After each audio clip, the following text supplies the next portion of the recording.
안녕하세요. сайн байцгаана уу? Dream on Korea Dream Girl байна. сайн байцгаана уу? Dream Man байна.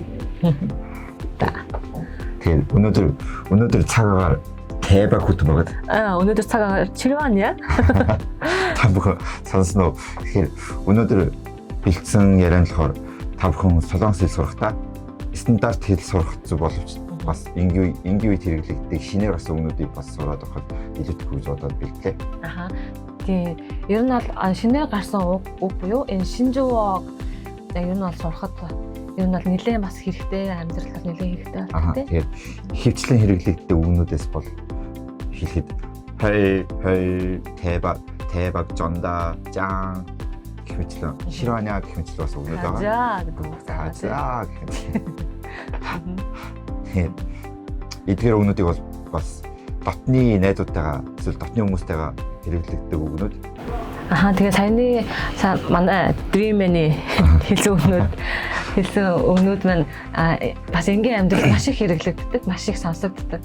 Тэгээ манай монголоор бол жоохон утга дүүцүүлэг гэх юм бол жигшиг, сөүлийг гасантай солиотой, лайтай, тасархай гэдэг өгнүүд ер нь бол адилхан хэрэглэгддэг. Тэгээд ямар үед яаж хэрэглэгддэг өгнүүдийг талаар жоохон ярилцгаая. Тэгээд хамгийн ихэнд бол хой гэдэг нь болохоор ямар нэг утгагүй юм үзэхээр эсвэл утгагүй юм сонсохоор хэрэглэдэг. Тийм бас жигшиг монголоор жоохон утга дүүцэж болох тийм. Тэгээд дараагийн үг нь болохоор 장 대박 전다 гэсэн үг. 장 대박 전다. 대박이다. 아무 сонсогддог үг. Энэ нь болохоор ямар утгатай вэ гэхээр за ихэвчлэн магтах ямар нэмийг магтах. Тэгээс манай монголоор солиотой, тасархай, лайтай гэх тийм утгаараа хэрэглэдэг.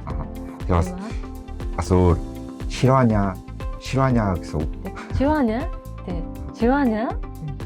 монголоор 내려요. 티모 гэсэн гайхсан үедээ үнэн гэсэё гайхсан үедээ хэрэглэдэг үг. Тэгээд бас дараагийн үг нь 가자 гэдэг үг. 가자. Энэ нь болохоор ямар утгатай гэхээр за 가자 гэдэг үгнээс үүдэлтэй. За энэ болохоор монголоор л явцгаая гэсэн утгатай.